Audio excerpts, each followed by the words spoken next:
however, entirely different as far as higher technical education is concerned. And here, Nehru's fervent passion about state-of-the-art training and research was amply backed by programs of action.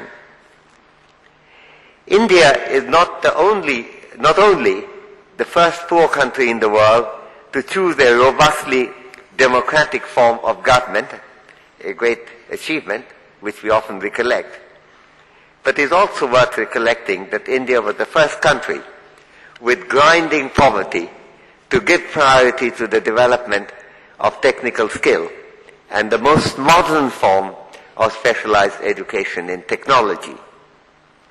Once initiated, that vision of Nehru about transforming India through higher education got persistent support from later leaders of the country, making the IITs numerous, efficient, and largely successful, and giving the pan-IIT movement today a distinction and identity of its own.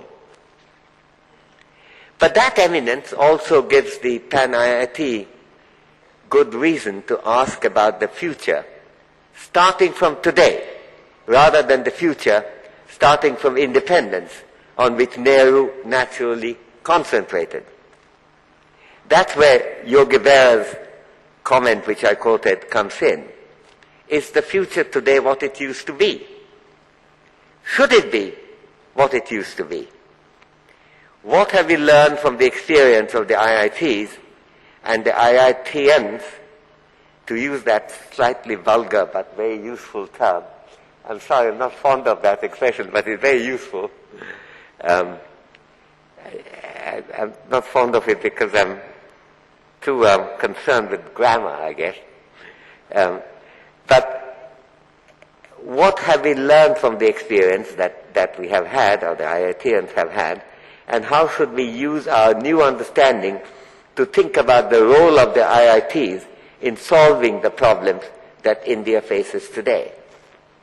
The future has changed not merely because time has passed since Jawaharlal Nehru gave shape to his dream of state-of-the-art education in technology through IITs, but also because we now know a great deal more about how education of this type can, to use the slogan for this meeting, inspire, innovate, and transform parts of the life of the country in which the IITs work, function, and flourish.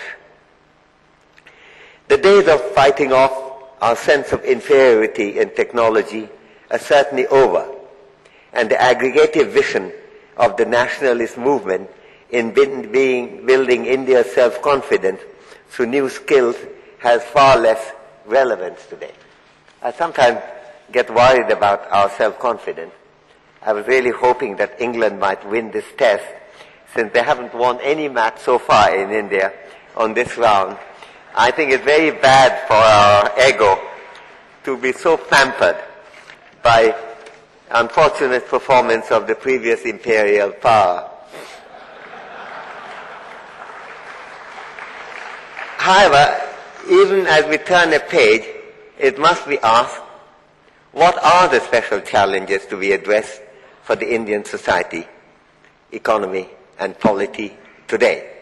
If Nehru was focused on problems that were big and consequential in his days, which he tried to address through specialized knowledge and skill, and he did a very good job of higher education on that, and less good job on elementary education, we have reason enough to diagnose the problems that we face right now, and those that we can anticipate will come our way in the foreseeable future. India does not, of course, have any shortage of problems. From the continued presence of widespread hunger, lack of medical care, shortage and deficiency of schools, there are many major problems that plague Indian society.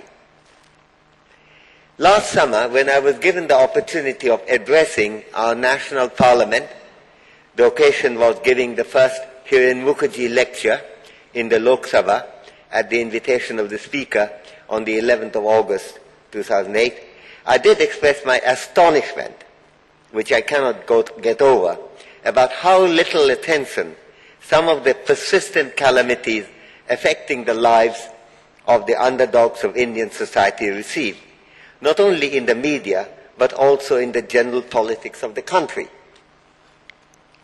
Issues of greater interest to the relatively more privileged, whether of lifestyles, including petrol prices.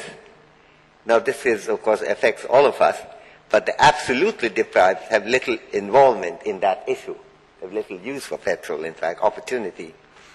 Or of perceived threats to national sovereignty, including the Indo-US nuclear arrangement, which paved the way to the permission for India to buy technology, not just from US, but from any member of the nuclear supply group.